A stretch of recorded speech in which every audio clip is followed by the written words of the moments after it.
Ladies and gentlemen, boys and girls of the YouTube world, CJ Rose's back in the building. Welcome back to the channel. Word is bond, love is love. Like, comment, subscribe, or do all of the above. If you ain't doing anything today, follow my Instagram. RugerRose23 is the place to be. All right. Hell in the Cell. Hell in the Cell is this Sunday. Two things and two problems with this pay-per-view. Number one, there's only 6 matches, which isn't really the problem. 6 matches isn't the problem. It's the fact that every single match is from Monday Night Raw. so purposely, it makes no damn sense to.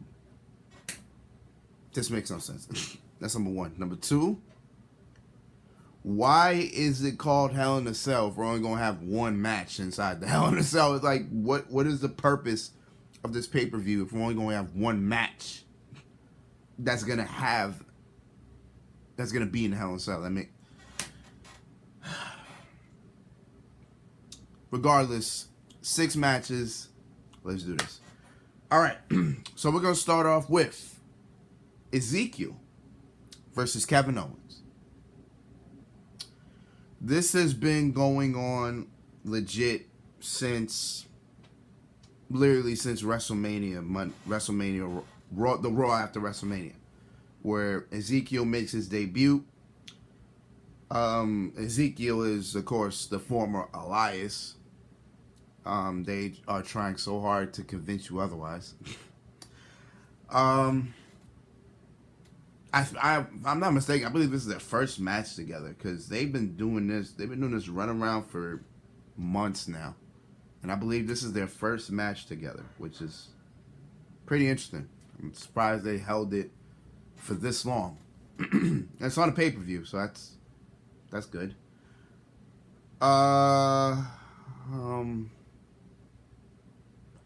Personally, this is a match Kevin Owens can't afford to lose. That's a little bit the problem, no lie.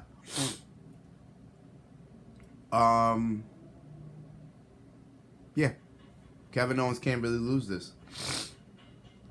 So I pick KO to win, but if we're pushing Ezekiel up, if we're pushing him up, then damn, he needs to win too. So this is one of these matches where it's like, I don't know what exactly could happen, but I get a feeling we're about to see the most devastating move in all of sports entertainment, the surprise roll-up in this match. I guarantee you, one of them is going to do it. I promise you. I bet money.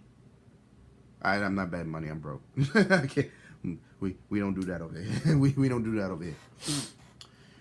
But if I was to pick a winner, I want Kevin Owens to win. That's a preference. But who I believe will win, I think Ezekiel may take it. Again, with the most devastating move in all of sports entertainment. The backwoods. Not the surprise about the backwoods. It's the backwoods now. Let's see. Okay. Let's see. What can we talk about? Mustafa Ali. Mustafa Ali will challenge Theory for the United States title. So Mustafa Ali came back to Raw the week after the Raw after WrestleMania, which is weird. I don't know why he couldn't just come back on the Raw after WrestleMania, but you know, these are just questions that we asked. And yeah, he's been pretty much the first person to challenge Theory for the United States Championship, because Theory has had that title for a month now, and he hasn't had a challenger yet. Boom.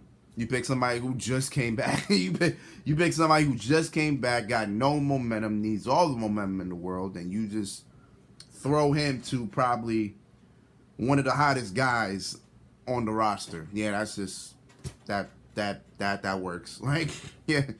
You just made him a sacrificial lamb for Theory. Yeah, that's perfect. I mean, it writes itself. I got Theory retaining his United States Championship. I don't know who he can have after this. I don't know who he can get into a program with after this.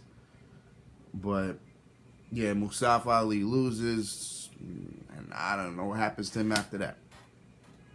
It's just one of those things where it's just like you just don't know. At the same time, I don't think you really care. Like that's just what that is. All right.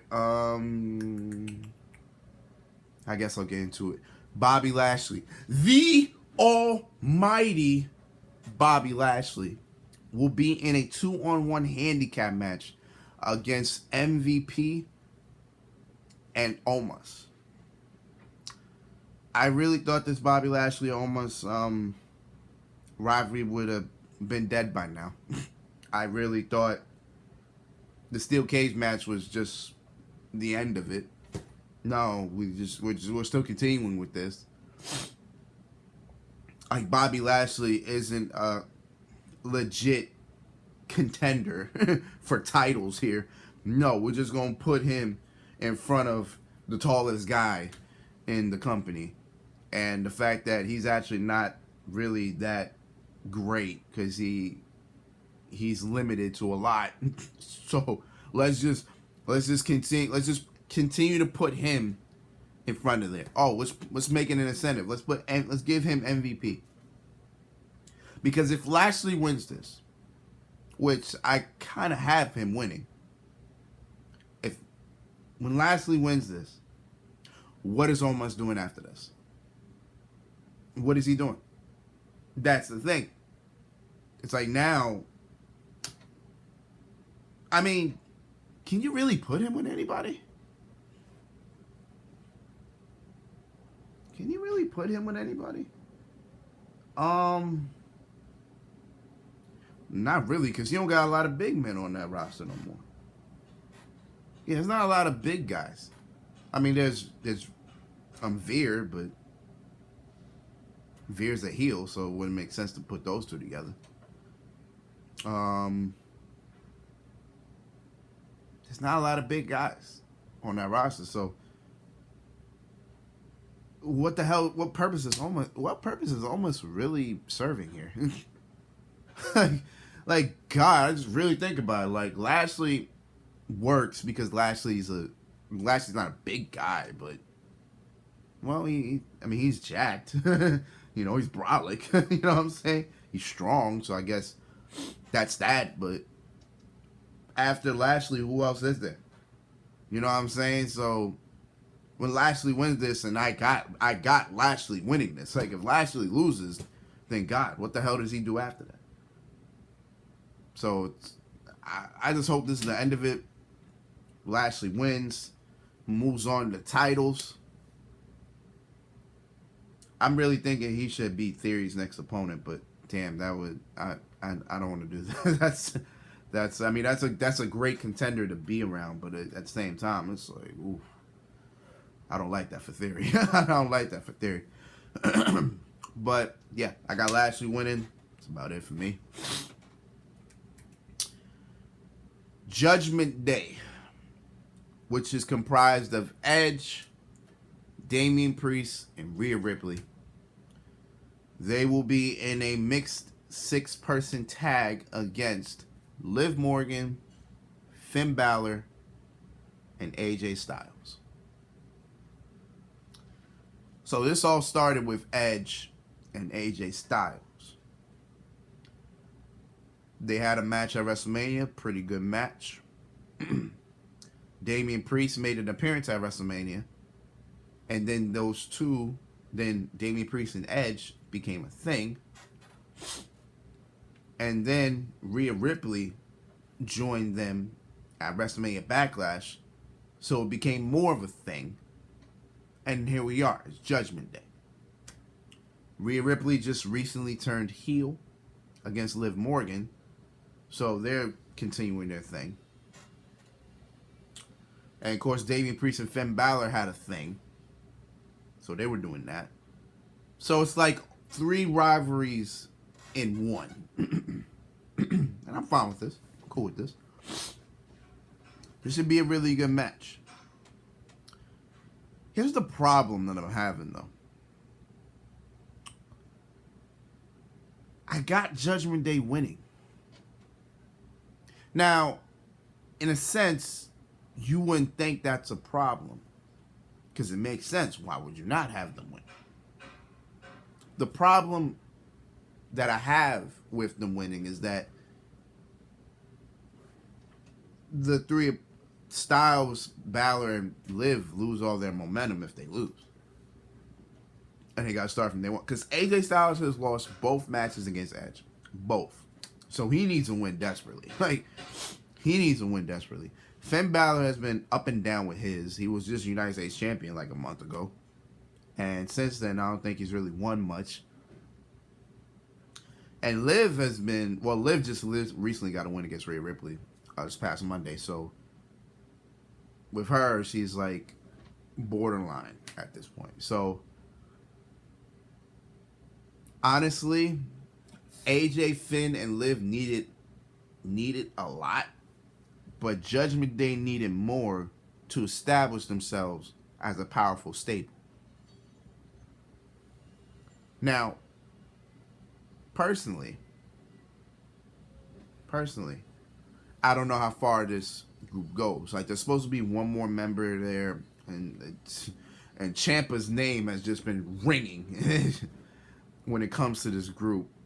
So I don't know when Ciampa's gonna be added or whenever the fourth member is gonna be added, but I don't know.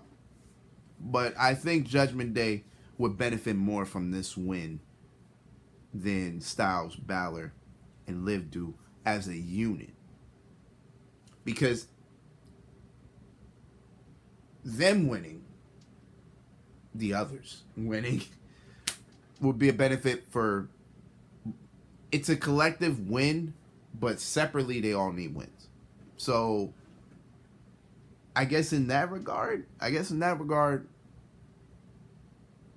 it's fine. So, I guess Judgment Day winning was just fine. Okay, cool. So, I got Judgment Day winning. Again, it helps the group. So, screw it. All right. Bianca Belair defends the Raw Women's Championship in a triple threat match against Asuka and Becky Lynch. Asuka recently made her return the week after the Raw after WrestleMania. And it looked like Asuka and Becky Lynch were going to get into a whole entire feud. They only had, I want to say, 2 matches to this point. And yeah. Becky Lynch has just been, I don't know what, since losing the Raw Women's Championship at WrestleMania. So I'm confused on that. And then Bianca Belair has just been here and there. Like, this match is... Well, let me put it this way. This match technically wasn't even supposed to be happening. Let me just erase what I just said, and let me just insert this. This match technically wasn't even supposed to be booked. Let's be honest here. Because of Sasha and Naomi walking out on Raw, literally... with that action, that changed up WWE's plans entirely, and then they came on the fly with this match here, because literally it's supposed to be Bianca versus Naomi, with of course Bianca winning because Naomi was supposed to help Bianca Belair. I don't think Bianca needs help at this point. I don't think she needs to be booked stronger than she already is.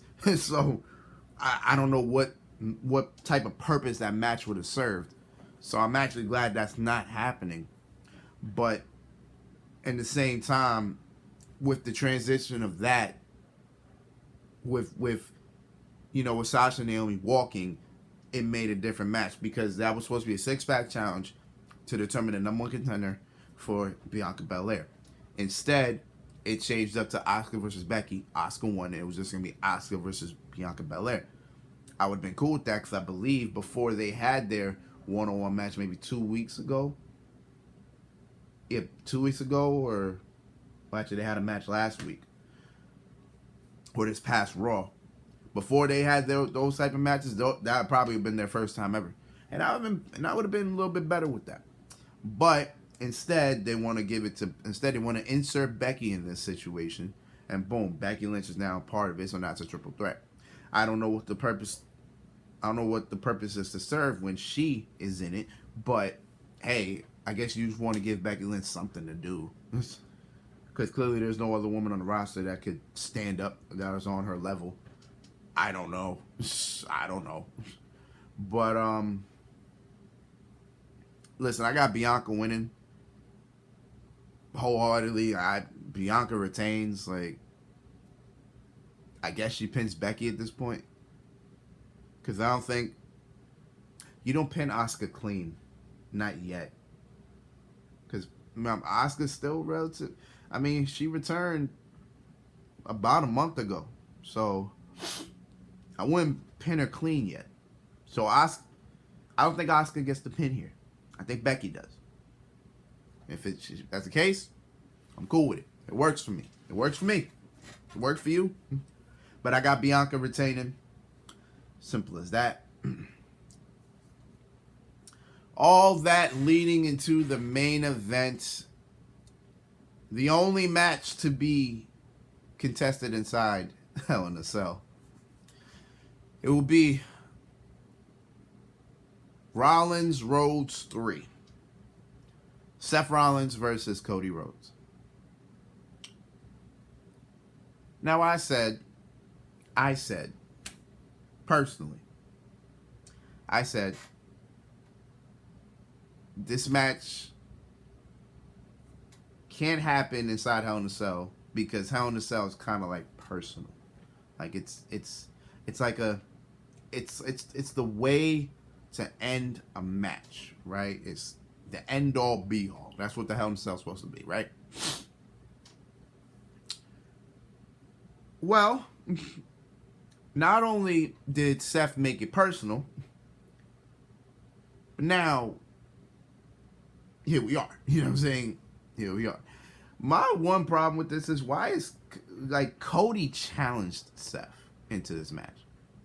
I don't know if that's something that I like. I don't know. Like, this feels weird because Cody won twice. He has nothing to prove.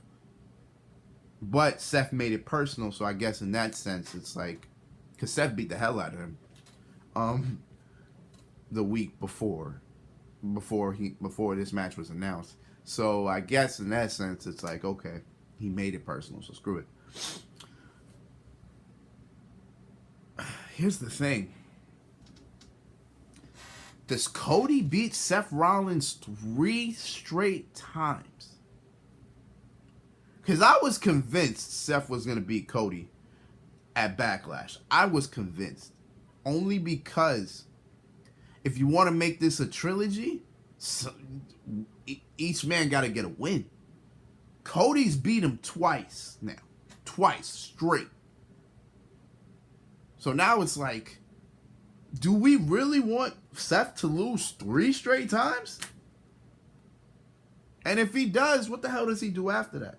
You know what I'm saying? That's just one of those things where it's like, damn, what happens now? Like, because honestly, I'm being honest with you, I got Cody winning.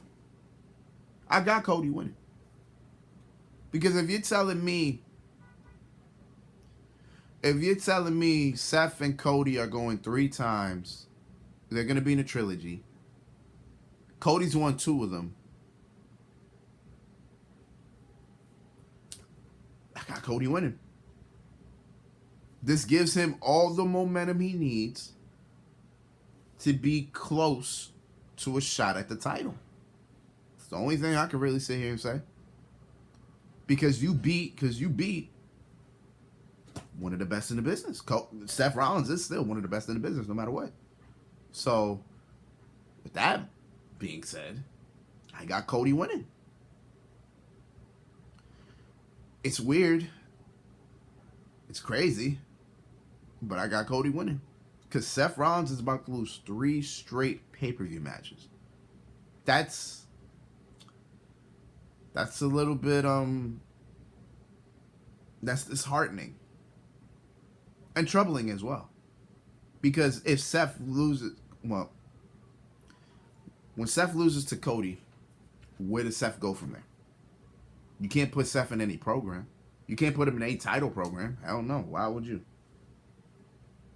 Like, what does Seth do? Like, I'm so curious. Come Raw, like, what will Seth do? Or does Seth get written off TV for the next 2 weeks or so? And he just comes back and then just boom, has a revelation or some shit. I don't know, but right now, I got Cody winning.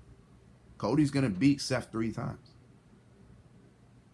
I'm just so concerned with Seth right now. Like, I really am, because it's like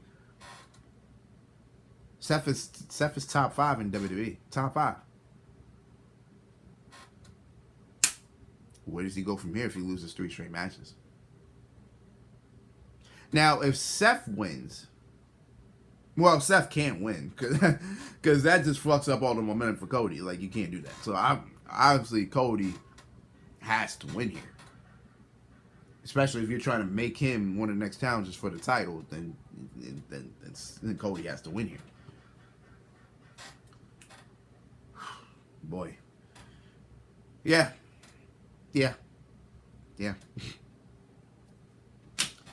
And those are my predictions. Till then, it's been Rose, man. Thank you for watching. Thank you for all the love, support, as always. NXT In Your House is tomorrow night. I will be here for it, and we will watch it and just do what we got to do. And then Hell in a Cell is this Sunday. I will watch it, or review it, and I'll do what I got to do. And that's all I got. So until next time, peace, love, 100. Yeah.